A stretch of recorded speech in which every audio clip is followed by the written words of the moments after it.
Alright, this is the PvE Frost guide for 4.3 coming from Valdo, one of our DKs from Rogue Status. You guys remember him from the first video, so let's go into specs and whatnot with him.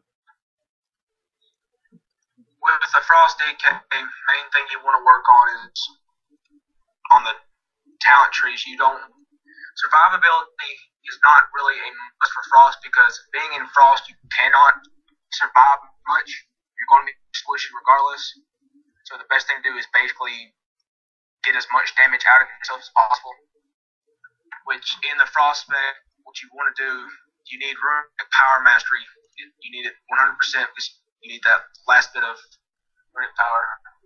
You're going to need Nerves of Cold Steel, which that right there helps increase your melee attack and everything. If you have a good weapon, it boosts it up a good bit. Annihilation, you're going to want that because your rotation, it helps your rotation in key areas, because Obliterate is your strongest attack if proc, right? Lichborn and on a Pale Horse are meant for PvP, which I got them here because I was PvPing, but they're not necessary. Endless Winter, you're going to want that because in certain raids you have healers that you're going to want to interrupt, and you don't want to have to constantly use your runic power, because your runic power is one of the main things that will save your life. Merciless Combat, which your Icy Touch, Howling Blast, and Obliterate Frost Strike do an additional 12% damage, which is a gigantic. It don't seem like it's much improvement, but it is a lot. Your Chills of the Grave, you're going to need that because your Howling Blast again and Obliterate is your two main attacks. Killing Machine, you're going to want that because the extra crit gives you the ability to hit harder, kill faster, and just burn people down quicker. Rhyme, your Obliterate has a 45% chance to cause your next Howling Blast and Horse Icy Touch to consume no runes, which, if you do that right, if it does proc the right way, you can use your Howling Blast over and over and over. Pillar of Frost doesn't do much, but it does help a little bit, like when you're in boss fights. You want to pop that, like if you're standing still, it's the best thing to use to pop it. You get extra, damage and strength and whatnot. Improve Icy Talons, which that helps out a lot. Not only you, but helps your friends too, because the attack speed helps. Like mages, if you have that, they have that going with them. You do more DPS with them. Brittle Bones, it's self-explanatory. Chill Blame, you're going to need that because the Frost your diseases as a PvE Death Knight are top priority. You always need them up. You always have to have them going. Hunger and Cold, no, I don't really use it much, but I have used it, but I don't use it anymore. It's basically a good AoE to trap people, but the thing is, it's not as effective as it should be. The main thing about a PvE Frost Death Knight, you're going to want dual wield because you do extra damage. The weapons don't seem like they're much, but they do a lot more extra damage. And plus, the runes you put on both of them will help out better. And you need Howling Blast. Howling Blast is something that is completely it's meant for AoE, for single target. It's something that's very reliable during a fight. Blade Armor, you need it because it increases your armor value, which gives you a slight bit of survivability. And Blade Barrier, which as a Frost Death Knight you're going to need whether you like it or not.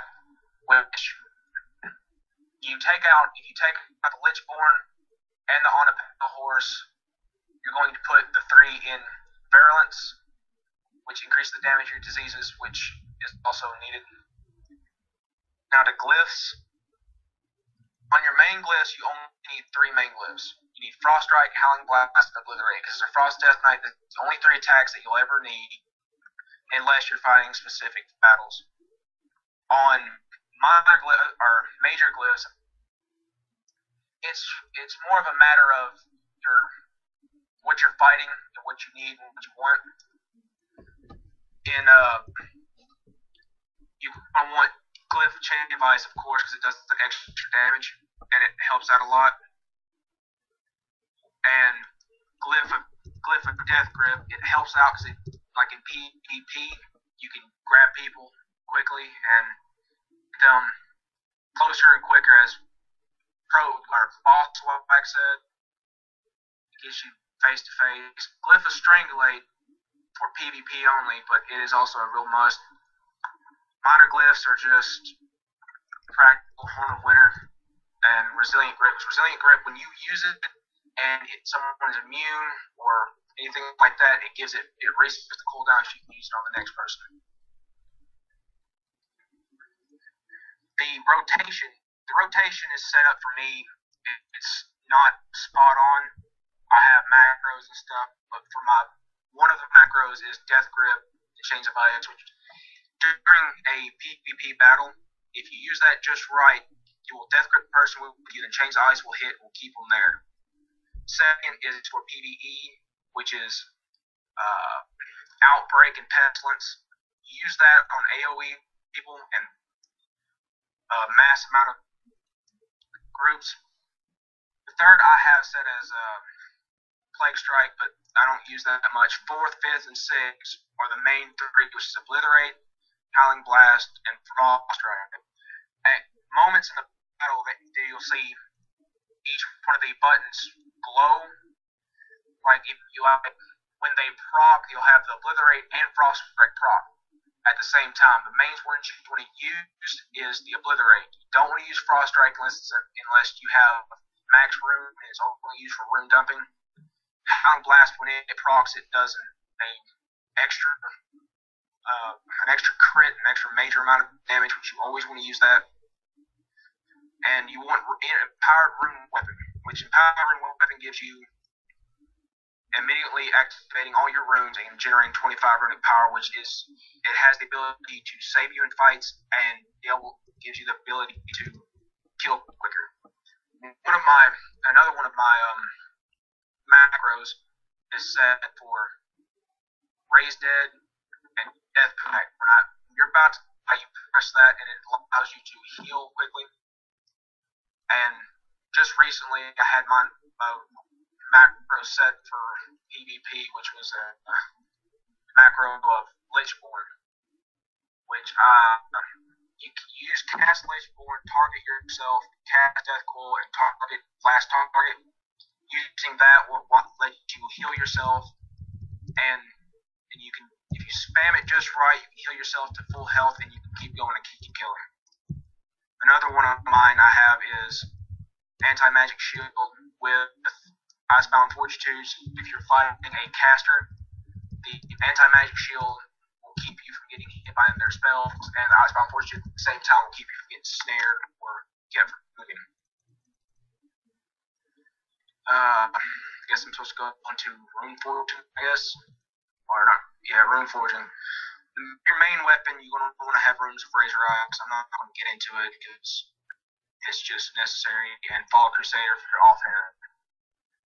For a Death Knight in PvE, you're going to want to have at least a 7 hit chance. With the hit chance, you want 7 so you can have from a wide variety from 85 to 88 in skull with complete hit. On reforging, the one you want to first reforge for hit, and when you get 7% hit, then you can switch on over to mastery. After you get enough mastery, which my mastery is at 15.32, you want haste, because the haste is the main thing. It helps you regenerate your runes and your attack speed goes up, which mine's at 71.45%. After that, if you got everything situated right, you need to do mastery. You got mastery, then you do. If you got everything where you think it's fit for yourself, you're going to want to try to reforge for strength. Because strength also helps your damage, and it's meant for quick kills.